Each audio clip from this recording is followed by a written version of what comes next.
Thank you very much. Very much appreciated.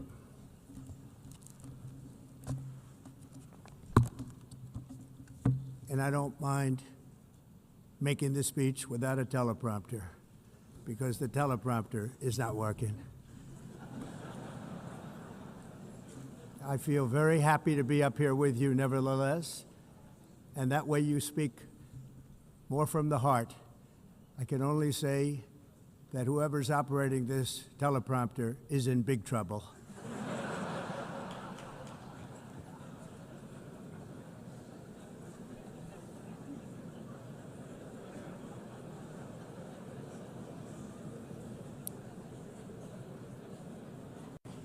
Hello, Madam First Lady. Thank you very much for being here. And Madam President, Mr. Secretary General, First Lady of the United States, distinguished delegates, ambassadors, and world leaders. 6 years have passed since I last stood in this grand hall and addressed a world that was prosperous and at peace in my first term. Since that day, the guns of war have shattered the peace I forged on 2 continents. An era of calm and stability gave way to one of the great crises of our time. And here in the United States, 4 years of weakness, lawlessness, and radicalism under the last administration delivered our nation into a repeated set of disasters. 1 year ago, our country was in deep trouble, but today, just 8 months into my administration, we are the hottest country anywhere in the world, and there is no other country even close. America is blessed with the strongest economy, the strongest borders, the strongest military, the strongest friendships, and the strongest spirit of any nation on the face of the earth. This is indeed the golden age of America. We are rapidly reversing the economic calamity we inherited from the previous administration, including ruinous price increases and record-setting inflation like we've never had before. Under my leadership, energy costs are down, gasoline prices are down, grocery prices are down, mortgage rates are down, and inflation has been defeated. The only thing that's up is the stock market, which just hit a record high. In fact, it hit a record high 48 times in the last short period of time. Growth is surging, manufacturing is booming. The stock market, as I said, is doing better than it's ever done. And all of you in this room benefit by that, almost everybody. And importantly, workers' wages are rising at the fastest pace in more than 60 years. And that's what it's all about, isn't it? In 4 years of President Biden, we had less than $1 trillion of new investment into the United States. In just 8 months since I took office, we have secured commitments and money already paid for $17 trillion. Think of it, 4 years, less than $1 trillion, 8 months, much more than $17 trillion is being invested in the United States, and it's now pouring in from all parts of the world.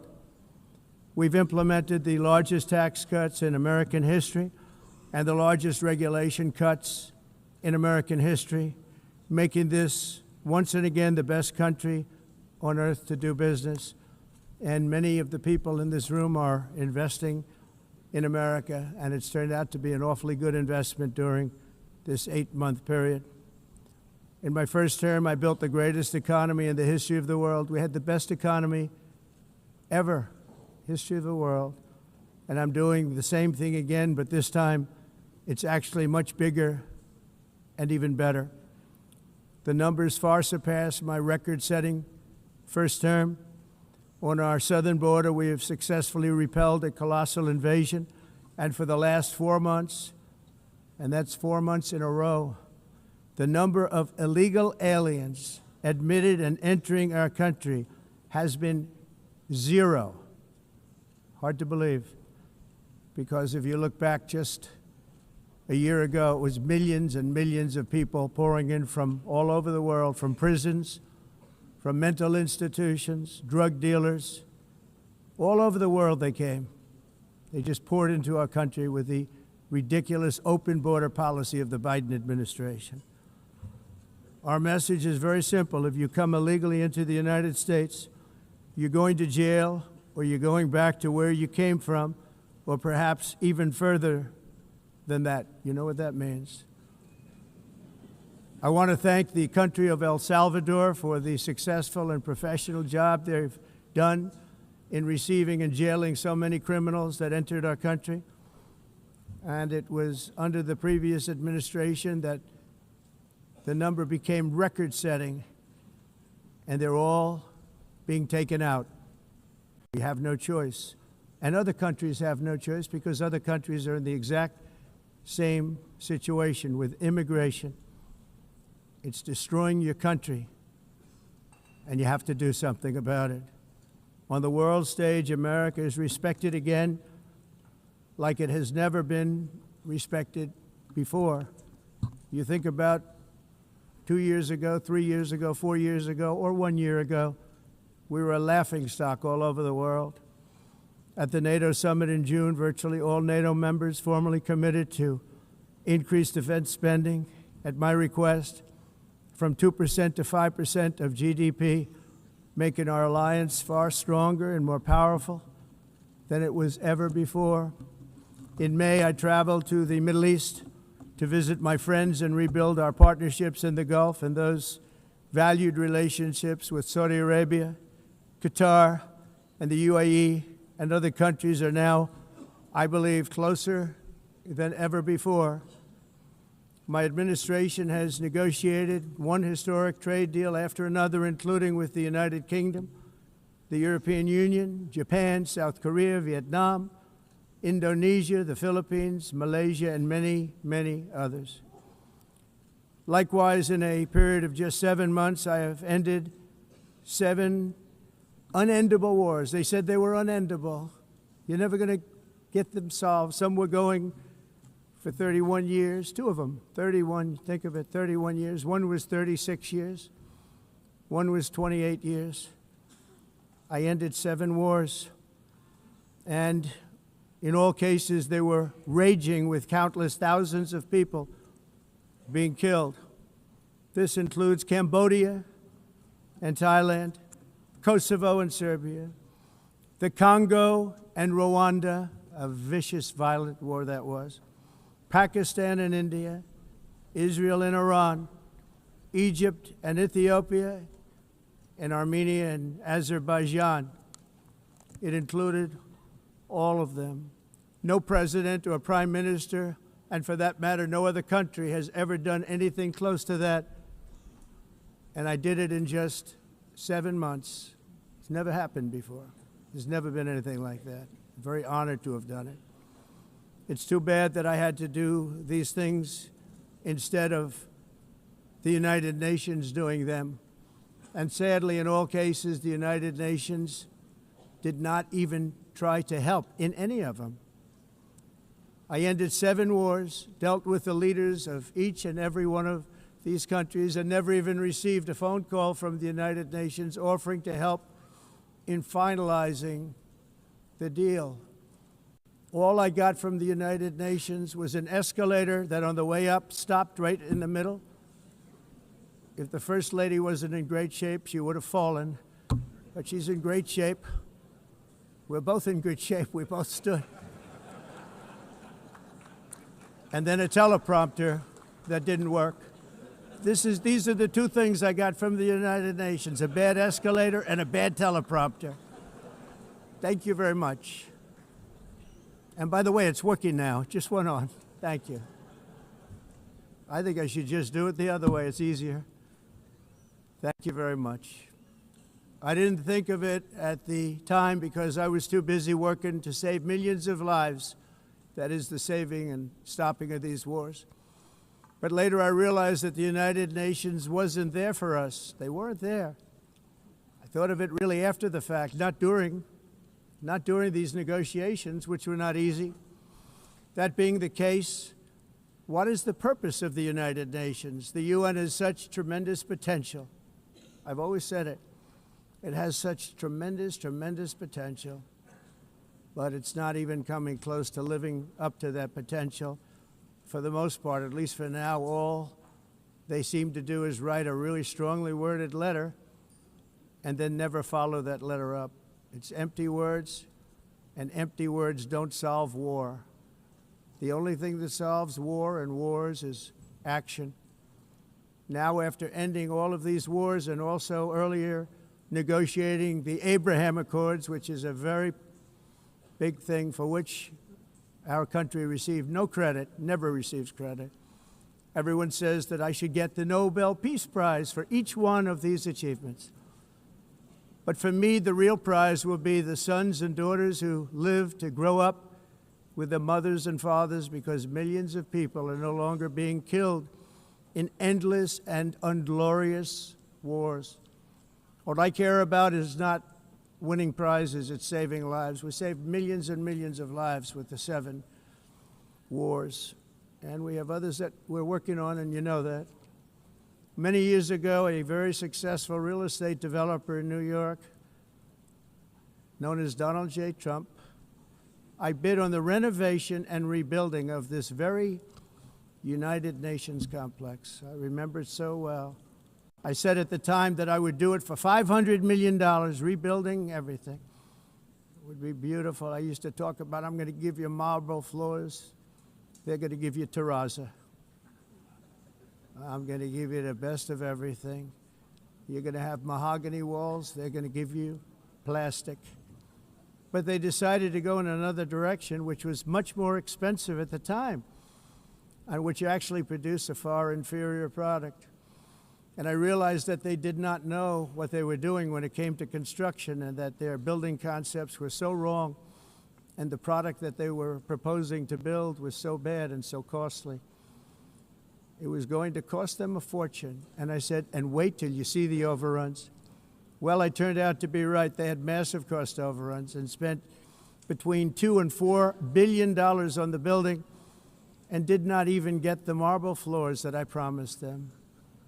You walk on terrazzo. Do you notice that? As far as I'm concerned, frankly, looking at the building and getting stuck on the escalator, they still haven't finished the job. They still haven't finished. That was years ago. The project was so corrupt that Congress actually asked me to testify before them on the tremendous waste of money, because it turned out that they had no idea what it was, but they knew it was anywhere between $2 and $4 billion as opposed to $500 million with a guarantee. But they had no idea, and I said it cost much more than $5 billion. Unfortunately, many things in the United Nations are happening just like that, but on an even much bigger scale, much, much bigger. Very sad to see. Whether the UN can manage to play a productive role, I've come here today to offer the hand of American leadership and friendship to any nation in this assembly that is willing to join us in forging a safer, more prosperous world. And it's a world that we'll be much happier with. A dramatically better future is within our reach. But to get there, we must reject the failed approaches of the past and work together to confront some of the greatest threats in history. There is no more serious danger to our planet today than the most powerful and destructive weapons ever devised by man, of which the United States, as you know, has many. Just as I did in my first term, I've made containing these threats a top priority, starting with the nation of Iran. My position is very simple. The world's #1 sponsor of terror can never be allowed to possess the most dangerous weapon. That's why shortly after taking office, I sent the so-called Supreme Leader a letter making a generous offer. I extended a pledge of full cooperation in exchange for a suspension of Iran's nuclear program. The regime's answer was to continue their constant threats to their neighbors and U.S. interests throughout the region, and some great countries that are right nearby. Today, many of Iran's former military commanders, in fact, I can say almost all of them, are no longer with us. They're dead. And 3 months ago, in Operation Midnight Hammer, 7 American B-2 bombers dropped the 14 30,000-pound each bombs on Iran's key nuclear facilities, totally obliterating everything. No other country on earth could have done what we did. No other country has the equipment to do what we did. We have the greatest weapons on earth. We hate to use them. But we did something that for 22 years people wanted to do. With Iran's nuclear enrichment capacity demolished, I immediately brokered an end to the 12-day war, as it's called, between Israel and Iran, with both sides agreeing to fight no longer. As everyone knows, I have also been deeply engaged in seeking a ceasefire in Gaza. Have to get that done. Have to get it done. Unfortunately, Hamas has repeatedly rejected reasonable offers to make peace. We can't forget October 7th, can we? Now, as if to encourage continued conflict, some of this body is seeking to unilaterally recognize a Palestinian state. The rewards would be too great for Hamas terrorists for their atrocities. This would be a reward for these horrible atrocities, including October 7th, even while they refuse to release the hostages or accept a ceasefire. Instead of giving to Hamas and giving so much, because they've taken so much, they have taken so much. This could have been solved so long ago. But instead of giving in to Hamas's ransom demands, those who want peace should be united with one message: release the hostages now. Just release the hostages now. Thank you.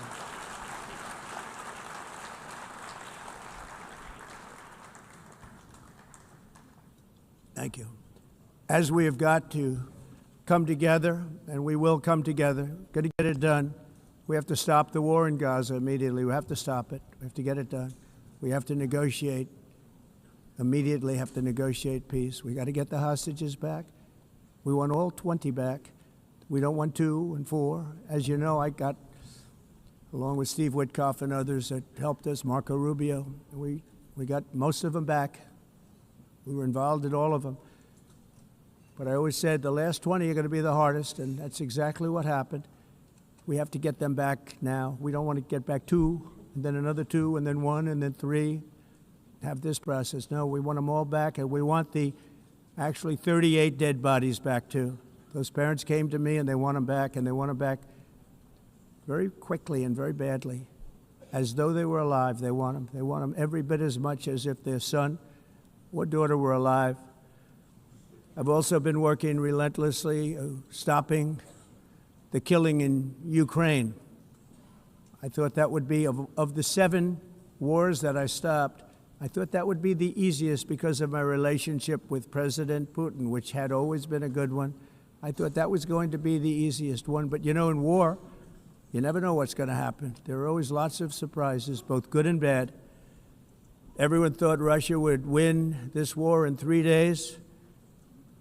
But it didn't work out that way. It was supposed to be just a quick little skirmish. It's not making Russia look good. It's making them look bad.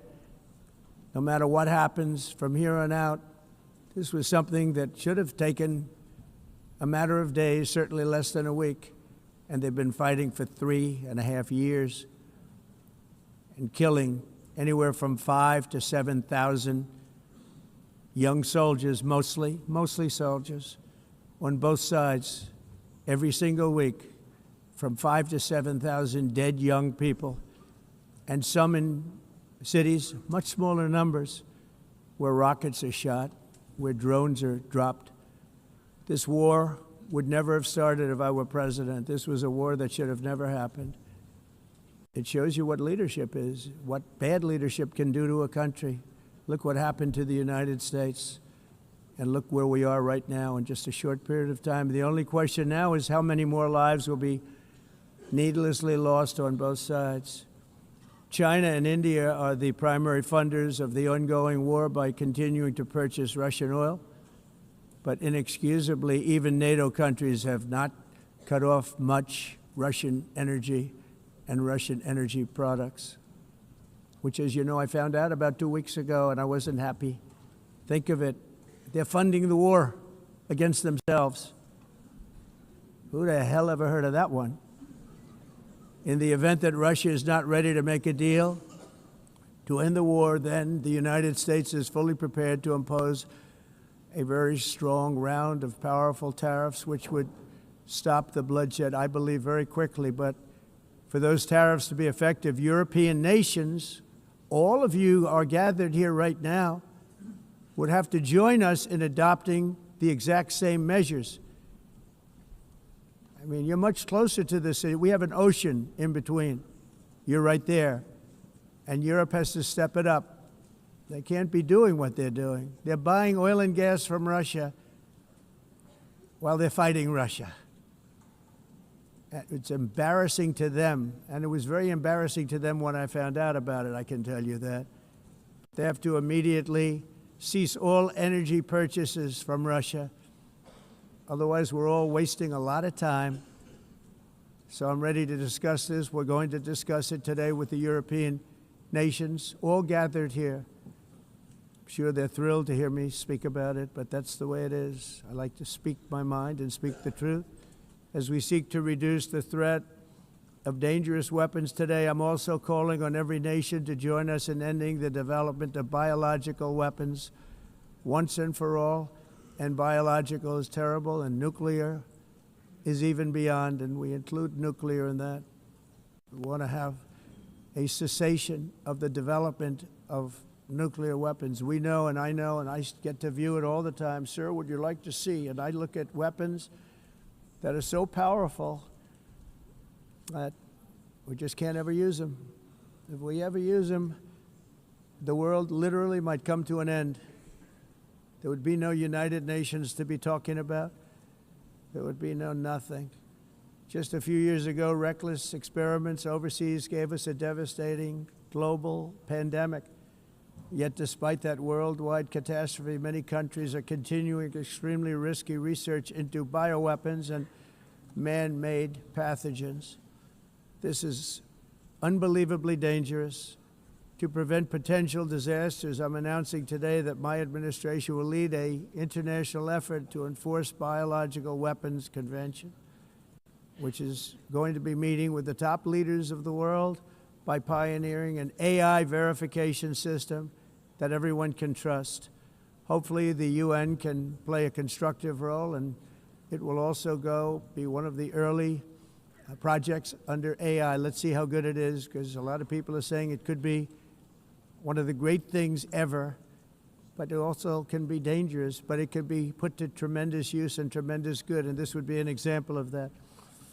Not only is the UN not solving the problems it should, too often, it's actually creating new problems for us to solve. The best example is the #1 political issue of our time, the crisis of uncontrolled migration.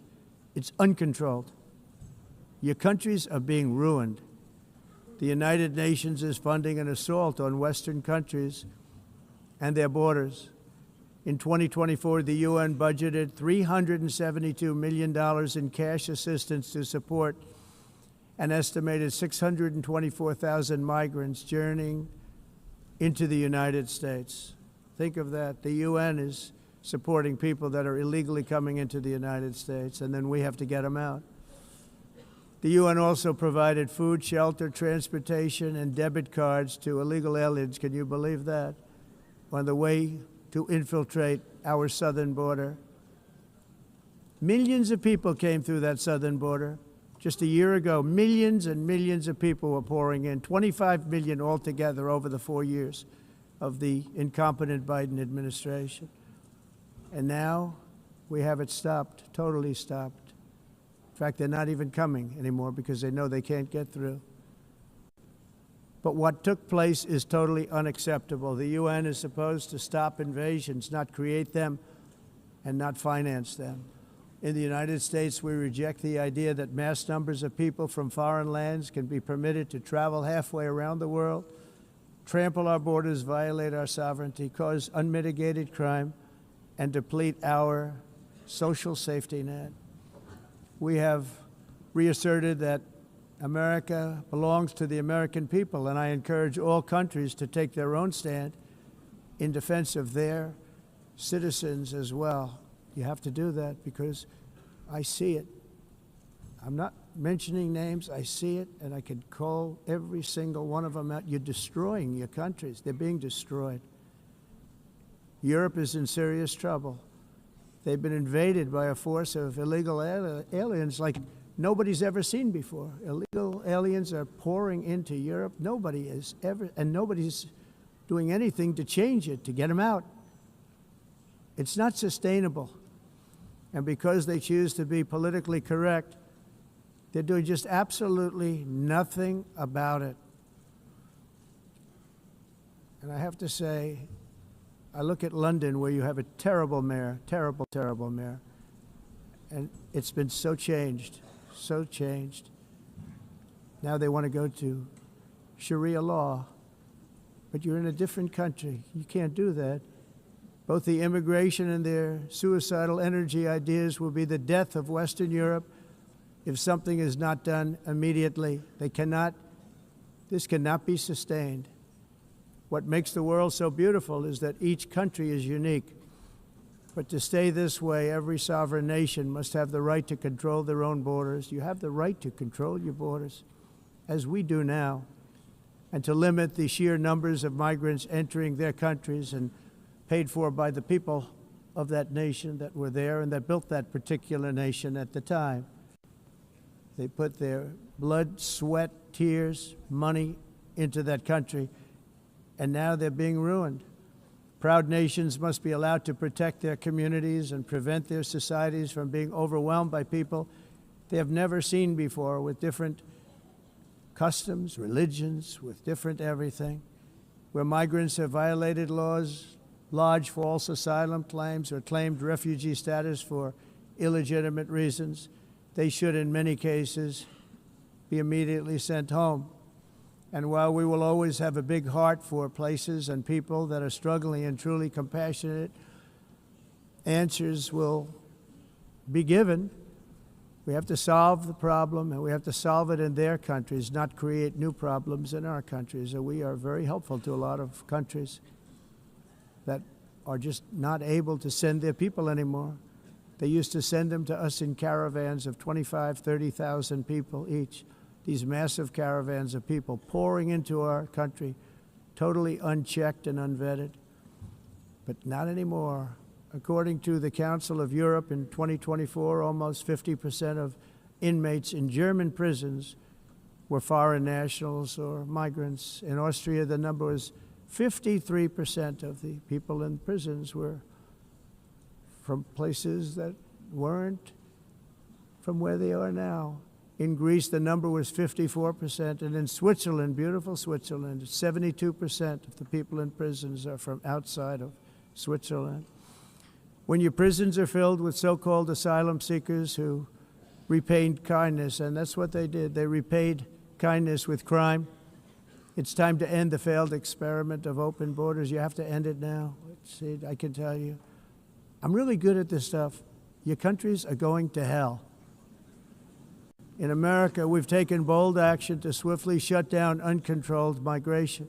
Once we started detaining and deporting everyone who crossed the border and removing illegal aliens from the United States, they simply stopped coming. They're not coming anymore. We're getting a lot of credit, but they're not coming anymore. This was a humanitarian act for all involved, because on the trips up, thousands of people a week were dying. Women were being raped. Nobody's ever seen anything like it. Raped, horribly beaten, raped. On the trip up, the journey up, it was a long walk. It was a long, arduous journey, indeed. And it was also a historic victory against human trafficking throughout the region. What we did was a victory, and we saved so many lives of people that wouldn't make the journey. That journey was loaded up with death. loaded up with death. Dead bodies all along the roads of jungles to get up. They go through jungles, they go through areas so hot you couldn't breathe. They were dying of suffocation, areas so hot that you couldn't breathe. Dead bodies all over.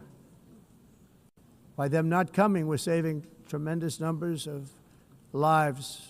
My people have done a fantastic job in doing what they did, and the American public agrees with it. I mean, I was very proud to see this morning I have the highest poll numbers I've ever had. Part of it is because of what we've done on the border. I guess the other part is what we've done on the economy.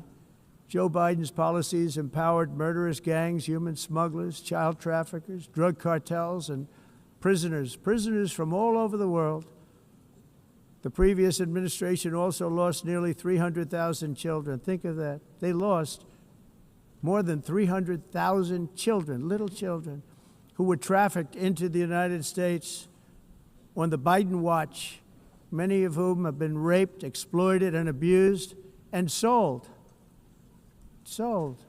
Nobody talks about that. The fake news doesn't write about it. With many others, young children who are missing or dead. And we found a lot of these children, and we're sending them back, and we've been sending them back to their parents. They said, nobody knows who they are. They said, where do you come from? And they'll give us a country, and we'll find out, and we'll figure it out, and we'll bring them back to their homes. And the mother and father rush to the door, and their tears in their eyes. They can't believe that they're seeing their son or daughter, their little son or daughter again. We've done almost 30,000 of them so far. Any system that results in the mass trafficking of children is inherently evil. Yet that is exactly what the globalist migration agenda has done, and it's what it's all about. In America, those days, as you know, are over. The Trump administration is working, and we are continuing to work to track down the villains that are causing this problem, and also, as I said, to get back the 30,000 we've already returned. Now I think we're going to have another. We're going to find a lot. You're not going to find all of them. 300, more than 300,000. They're lost or they're dead. They're lost or they're dead because of the animals that did this. To protect our citizens, I've also designated multiple savage drug cartels as far as and you see this, and you see it happening right before your eyes. Let's put it this way. People don't like taking big loads of drugs in boats anymore. There aren't too many boats that are traveling on the seas by Venezuela. They tend not to want to travel very quickly anymore. And we've virtually stopped drugs coming into our country by sea. We call them the water drugs. They kill hundreds of thousands of people.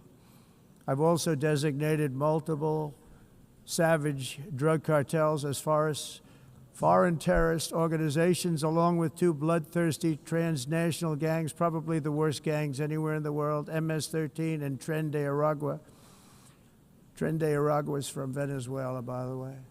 Such organizations torture, maim, mutilate, and murder with impunity. They're the enemies of all humanity. For this reason, we've recently begun using the supreme power of the United States military to destroy Venezuelan terrorists and trafficking networks led by Nicolas Maduro. To every terrorist thug smuggling poisonous drugs into the United States of America, please be warned that we will blow you out of existence. That's what we're doing. We have no choice. Can't let it happen. They're destroying. I believe we lost 300,000 people last year to drugs, 300,000. Fentanyl and other drugs. Each boat that we sink carries drugs that would kill more than 25,000 Americans. We will not let that happen. Energy is another area where the United States is now thriving like never before. We're getting rid of the falsely named renewables. By the way, they're a joke. They don't work. They're too expensive. They're not strong enough to fire up the plants that you need to make your country great. The wind doesn't blow. Those big windmills are so pathetic and so bad, so expensive to operate. And they have to be rebuilt all the time, and they start to rust and rot most expensive energy ever conceived, and it's actually energy. You're supposed to make money with energy, not lose money. You lose money, the governments have to subsidize. You can't put them out without massive subsidies. And most of them are built in China, and I give China a lot of credit. They build them, but they have very few wind farms. So why is it that they build them and they send them all over the world, but they barely use them? You know what they use? Coal. They use gas. They use almost anything, but they don't like wind. But they sure as hell like selling the windmills. Europe, on the other hand, has a long way to go, with many countries being on the brink of destruction because of the green energy agenda. And I give a lot of credit to Germany. Germany was being led down a very sick path, both on immigration, by the way, and on energy. They were going green, and they were going bankrupt. And the new leadership came in, and they went back to where they were, with fossil fuel and with nuclear, which is good. It's now safe, and you can do it properly. But they went back to where they were, and they opened up a lot of different plants, energy-producing plants, and they're doing well. I give Germany a lot of credit for that. They've said this is a disaster, what's happening. They were going all green. All green is all bankrupt. That's what it represents. And it's not politically correct. I'll be very badly criticized for saying it, but I'm here to tell the truth. I don't care. It doesn't matter to me. I'm in New York City. I'm feeling a lot safer. Crime, we're getting crime down. And by the way, speaking of crime, Washington, D.C. Washington, D.C. was the crime capital of America. Now it's after 12 days, it's a totally safe city. Everyone's going out to dinner. They're going out to restaurants. Your wife can walk down the middle of the street with or without you. Nothing's going to happen. My people have done a fantastic job. And yes, I called in the National Guard, and the National Guard took care of business, and they weren't politically correct, but they took care of business. We got 1,700 career criminals out, brought them back to where they came from, the countries where they came from, or put them in jails. Washington, D.C. is now a totally safe city again, and I welcome you to come. In fact, we'll have dinner together at a local restaurant, and we'll be able to walk. We don't have to go by an armor-plated vehicle. We'll walk right over there from the White House. They've given up their powerful edge, a lot of the countries that we're talking about, in oil and gas, such as essentially closing the great North Sea oil. Oh, the North Sea, I know it so well. Aberdeen was the oil capital of Europe, and there's tremendous oil that hasn't been found in the North Sea. Tremendous oil. And I was with the Prime Minister I respect and like a lot, and I said, you're sitting with the greatest asset. They essentially closed it by making it so highly taxed that no developer, no oil company can go there. They have tremendous oil left, and more importantly, they have tremendous oil that hasn't even been found yet. And what a tremendous asset for the United Kingdom. And I hope the Prime Minister is listening, because I told it to him 3 days in a row. That's all he heard. North Sea oil, North Sea, because I want to see them do well. I want to stop seeing them ruining that beautiful Scottish and English countryside with windmills and massive solar panels that go 7 miles by 7 miles, taking away farmland. But we're not letting this happen in America. In 1982, the executive director of the United Nations Environmental Program predicted that by the year 2000, climate change would cause a global catastrophe. He said that it will be irreversible, as any nuclear holocaust would be. This is what they said at the United Nations. What happened? Here we are. Another UN official stated in 1989 that within a decade, entire nations could be wiped off the map by global warming. Not happening. You know, it used to be global cooling. If you look back years ago in the 1920s and the 1930s, they said, global cooling will kill the world. We have to do something. Then they said global warming will kill the world, but then it started getting cooler, so now they could just call it climate change, because that way they can't miss. It's climate change, because if it goes higher or lower, whatever the hell happens, there's climate change. It's the greatest con job ever perpetrated on the world, in my opinion. Climate change, no matter what happens, you're involved in that. No more global warming, no more global cooling. All of these predictions made by the United Nations and many others, often for bad reasons, were wrong. They were made by stupid people that have cost their countries fortunes and given those same countries no chance for success. If you don't get away from this green scam, your country is going to fail. And I'm really good at predicting things, you know. They actually said during the campaign they had a hat, the best-selling hat. Trump was right about everything. And I don't say that in a braggadocious way, but it's true. I've been right about everything. And I'm telling you that if you don't get away from the green energy scam, your country is going to fail. And if you don't stop people that you've never seen before, that you have nothing in common with, your country is going to fail. I'm the President of the United States, but I worry about Europe. I love Europe. I love the people of Europe. And I hate to see it being devastated by energy and immigration. This double-tailed monster destroys everything in its wake, and they cannot let that happen any longer. You're doing it because you want to be nice. You want to be politically correct, and you're destroying your heritage. They must take control strongly and immediately of the unmitigated immigration disaster and the fake energy catastrophe before it's too late. The carbon footprint is a hoax made up by people with evil intentions, and they're heading down a path of total destruction. You know, the carbon footprint was a big, big thing a few years ago. I remember hearing about the carbon footprint, and then President Obama would get into Air Force One, a massive Boeing 747, and not a new one, an old one with old engines that spew everything into the atmosphere. He'd talk about the carbon footprint, we must do so. Then he'd get in and he'd fly from Washington to Hawaii to play a round of golf. And then he'd get back onto that big, beautiful plane and he'd fly back and he'd talk about, again, global warming and the carbon footprint. It's a con job. At extreme cost and expense, Europe reduced its own carbon footprint by 37%. Think of that. Congratulations, Europe. Great job. You cost yourself a lot of jobs, a lot of factories closed, but you reduced the carbon footprint by 37%. However, for all of that sacrifice and much more, it's been totally wiped out and then some by a global increase of 54%.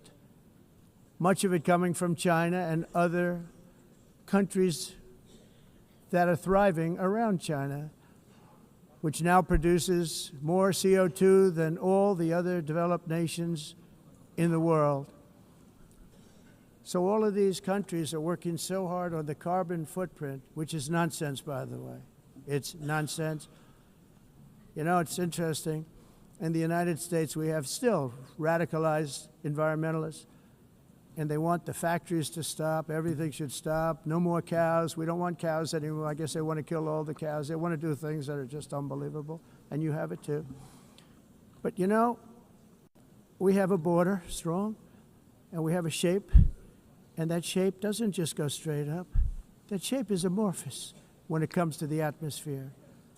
And if we had the most clean air, and I think we do, we have very clean air. We have the cleanest air we've had in many, many years.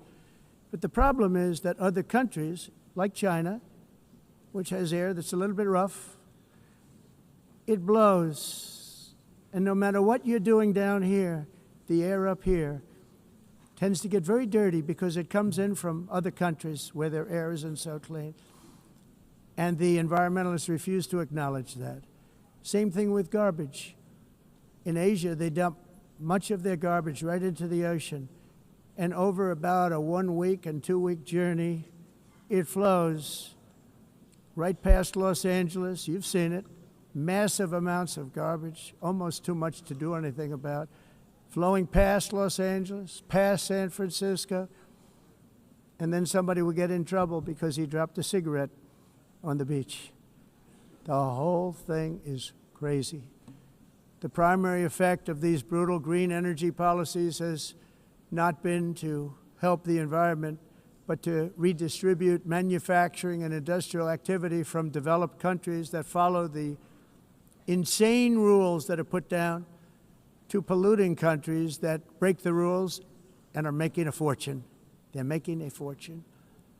European electricity bills are now 4 to 5 times more expensive than those in China, and 2 to 3 times higher than the United States. And our bills are coming way down. You probably see that our gasoline prices are way down. You know, we have an expression, drill, baby, drill, and that's what we're doing.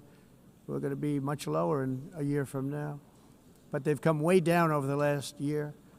As a result, every air conditioner is like very uncommon to see one in some of these countries because the electric costs are so high. So while the U.S. has approximately 1,300 heat-related deaths annually, that's a lot, Europe loses more than 175,000 people to heat deaths each year because the costs are so expensive you can't turn on an air conditioner. What is that all about? That's not Europe. That's not the Europe that I love and know. All in the name of pretending to stop the global warming hoax. The entire globalist concept of asking successful industrialized nations to inflict pain on themselves and radically disrupt their entire societies must be rejected completely and totally, and it must be immediate. That's why in America I withdrew from the fake Paris Climate Accord, where, by the way, America was paying so much more than every country. Others weren't paying. China didn't have to pay until 2030. Russia was given an old standard that was easy to meet, a 1990 standard. But for the United States, we're supposed to pay like $1 trillion. And I said, this is another scam. The fact is, the United States has been taken advantage of by the world for many, many years, but not any longer, as you probably noticed. I unleashed massive energy production and signed historic executive orders to hunt for oil, but we don't have to do much hunting because we have the most oil of any nation anywhere, oil and gas in the world. And if you add coal, we have the most of any nation in the world. Clean, I call it clean, beautiful coal. You can do things today with coal that you couldn't have done 10 years ago, 15 years.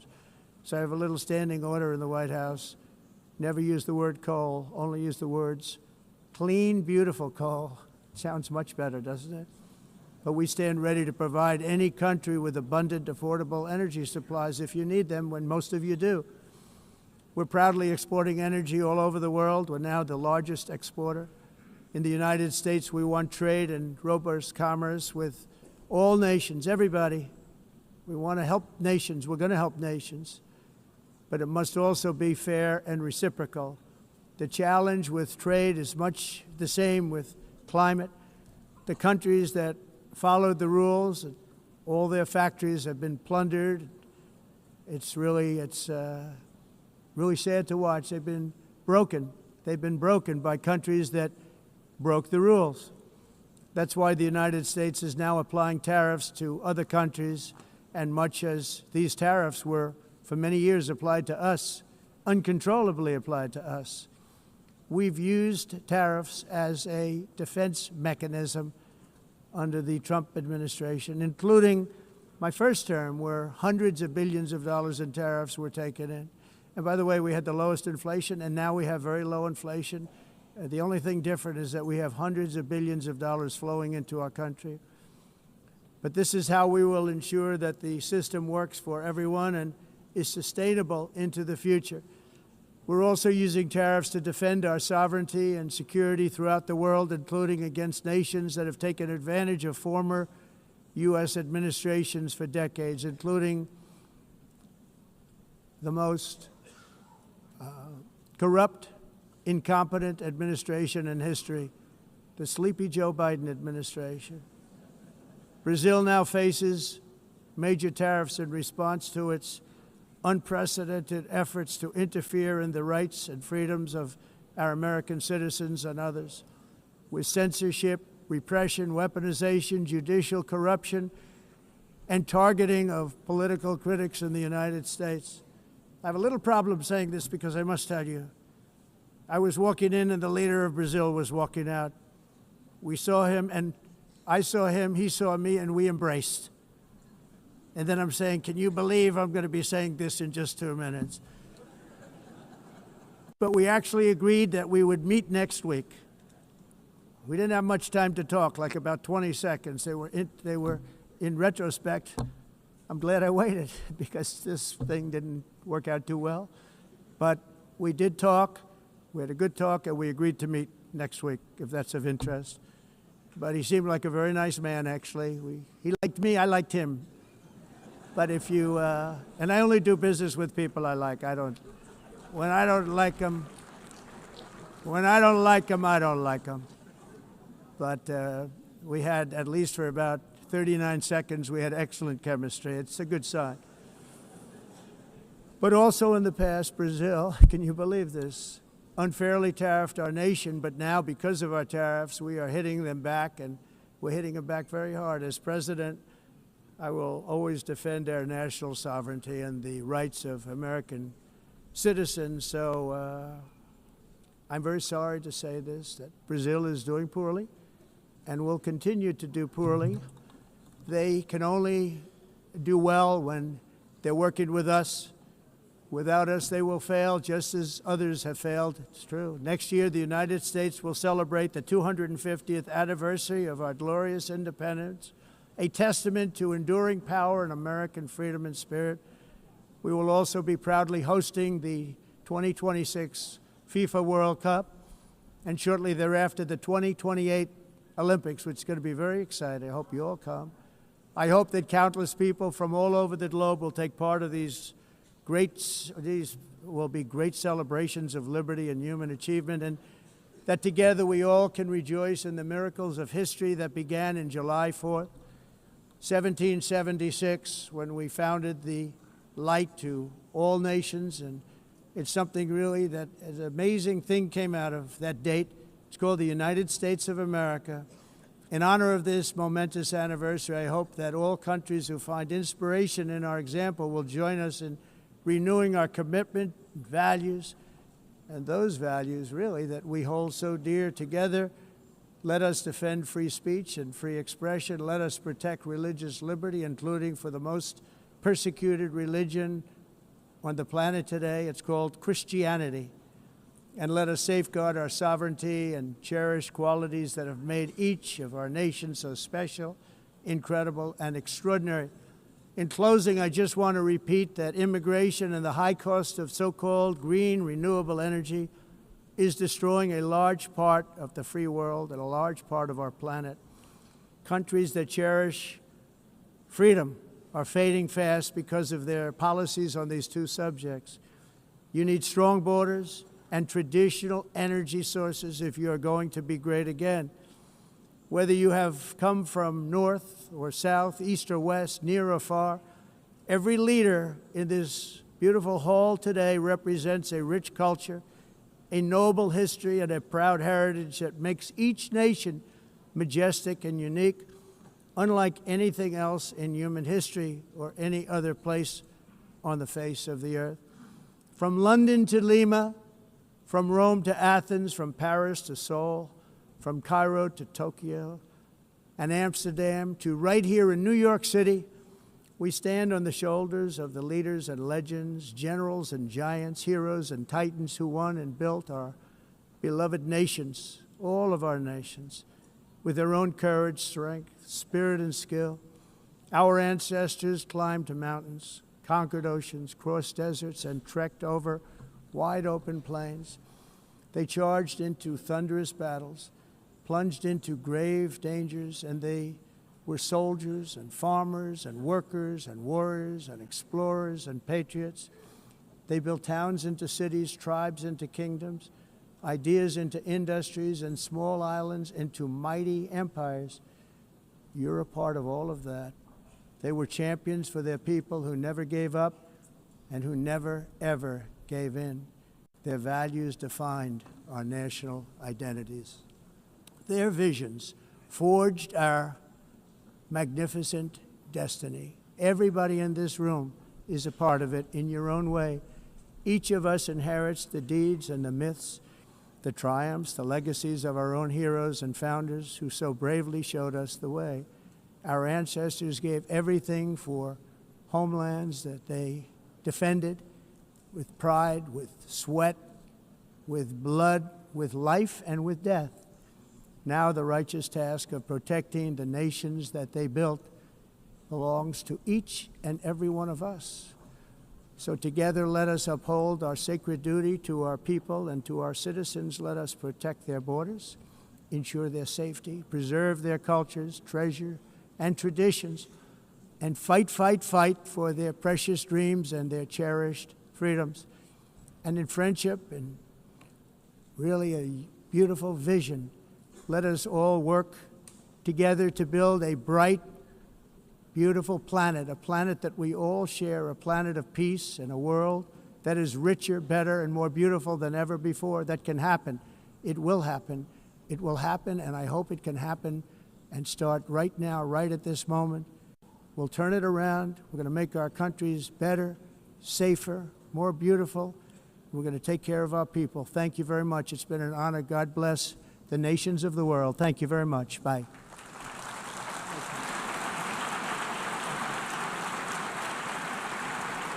Thank you very much.